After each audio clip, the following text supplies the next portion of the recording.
Здравейте, приятели! Ето ги и дълго очакваните кукичета. Започнаха вече да цъфтят. Днес е Димитров ден, 27 декември, и ето ги вече. Маничките шушулки започнаха да излизат от под земята. Както винаги, мама се е погрижила за нас и всяка година разпространява кукичетата все повече и повече.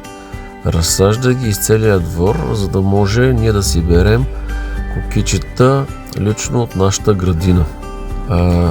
Някои от вас знаят, че в кукичето се съдържа веществото невалин, което се използва в медицината, а пък съвсем случайно ние разбрахме, че то допринася за успокояване на пчеличките и чрез него се засилва едно от вторичните свойства на нашата примамка, а именно използването й за успокояване на пчелите по време на преглед.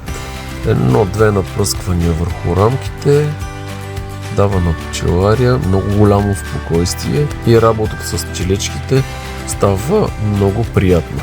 Като гледам каква е ситуацията, до няколко дни абсолютно всички кукичета ще са цъфнали. Ще ги оставим 1-2 дена, мама да им се порадва и започваме да ги берем.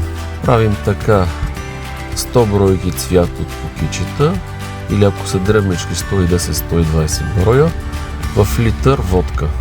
Съхраняваме на тъмно около 2-3 месеца и съставката за нашата примамка е готова. Честит празник на всички именици!